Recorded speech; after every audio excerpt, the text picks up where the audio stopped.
Welcome back to another gaming news video where I handpick the juiciest content. Just kidding, I find the news that appeals to me the most important stuff, semi-important news. I don't know, but obviously I can't cover everything out there. And before we get any further into this video, I just want to say I did not expect so many people to enter the Twin Saga giveaway. I was thinking more around 50 of you guys because I didn't know that many people were interested in the game, but damn, more than 300 of you guys entered. Now by the time you see this video, a new article will be posted on my website, or the previous article you guys replied to will have all the winners' names listed, and you guys will get replies or emails. Now when I get my next batch of revelation keys, I'll most likely do a similar giveaway instead of giving out keys on my Twitch because a lot of you can't make it due to living in a different time zone. Now let's talk about the news. In my last video I mentioned a few mobile games, and this week was like 99% mobile games.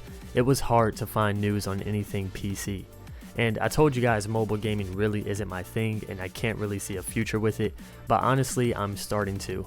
There are some really cool looking games releasing on mobile, and it could add some interesting content to the channel if I did first impressions or reviews, because right now trying to find a good PC MMO to do impressions on is a bit hard. I don't want to backtrack and cover games that are 5 years old or just any generic looking MMO. I'm looking to at least cover the games that you guys might find interesting. So, I don't know, I might end up investing into a tablet soon. We'll see. Peria Chronicles, the game that I ranked pretty high in the top 10 MMORPGs I'm looking forward to, and I covered it a little bit in past videos, might be going mobile. Now, if this happens, I will rip my own heart out and put it on a roller coaster without a seatbelt. As always, you can find my sources in the description, and this one comes from MMO Culture. The developer of Peria, ThingSoft, has registered a few trademarks that hint Peria Chronicles is getting some type of mobile game or app. These trademarks translate to game services provided online from a computer network or mobile network. The other trademarks mention mobile as well. Now this could just be a mobile companion app where maybe you can take care of your monsters, because I believe you do have to feed them, which would be awesome to be able to do that from your phone. But if they join the mobile market like every other Korean company, I'm going to be very upset. I did mention that I might dip into the mobile market soon, but that doesn't mean I want this masterpiece to go mobile. Let's just hope it's for a companion app, because that makes the most sense to me. For those of you who like Western games or have been looking forward to Chronicles of Elyria, a game that raised over 1.3 million on Kickstarter and had over 10,000 backers, you'll be happy to know that the company is now asking for another 3 million.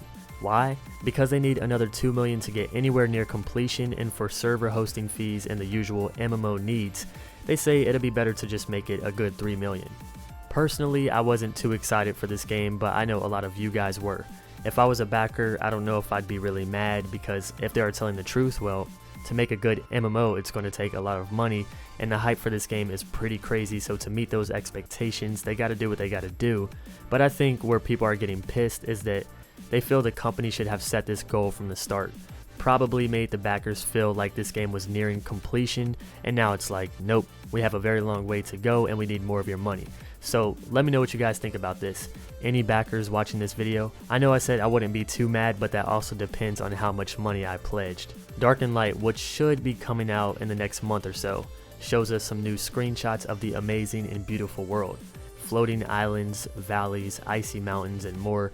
Just check out these screenshots.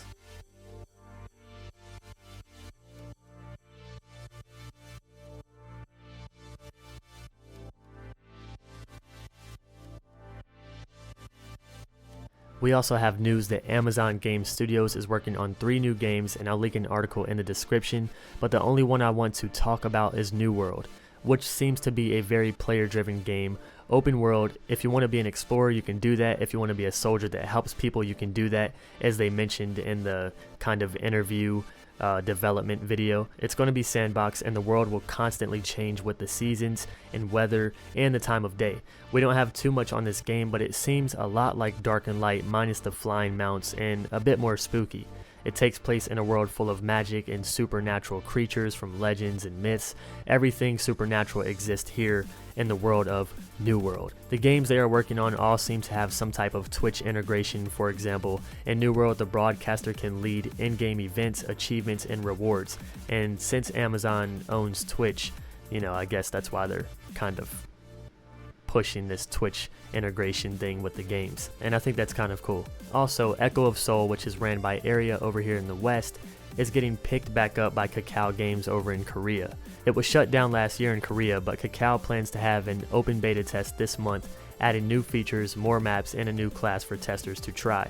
Most likely they picked this game up and got rights for a fraction of the original cost. Kakao though, is this the next game you're going to milk? Mu Legend, which appears to be a Diablo-like isometric hack-and-slash MMORPG, will soon be going into beta on October 25th for the West. This game will feature 10v10 arenas. It will have a crafting system that won't be too complicated, the usual enchanting RNG, but the higher your enchantments, the more your gear glows. I always love when a game does this. This game looks like a time killer, seems like it could be fun, so I'll post a link where you can sign up for beta, and hopefully I'll see you guys there. And here are a few cool mobile games coming out. Blade 2, the hack and slash, beautiful game made on the Unreal Engine 4. The look at my titties and oily body game of the year. Lineage 2 Blood Alliance, which is not the same Lineage mobile game I covered in my last video, but it started CBT yesterday for Android and iOS. What I want to know is, what the hell is this game system that this girl is playing on? Or phone? It looks like it could actually be a cool handheld, doesn't it? Or maybe I'm the only one that thinks that. We also have this mobile JRPG MMO that had its alpha test a few days ago, so maybe it'll go into beta soon. It's called Alchemia Story, or Alchemia Story. That's not how you say it. Fuck you. Steparo did a video on this game if you guys want to check it out. I'll link it in the description with everything else. And that's it for today, guys. Let me know what you guys think about all these games. Do you enjoy this series where I cover gaming news every week or few days? I'll be lurking in the comment section, but before I go, I want to let you guys know that YouTube is a bit broke for me. If I try to respond to 100 comments, only 20 of them get through, and it really sucks. I don't know why this is happening, so yeah. I'll catch you guys in the next one. See you soon, friends.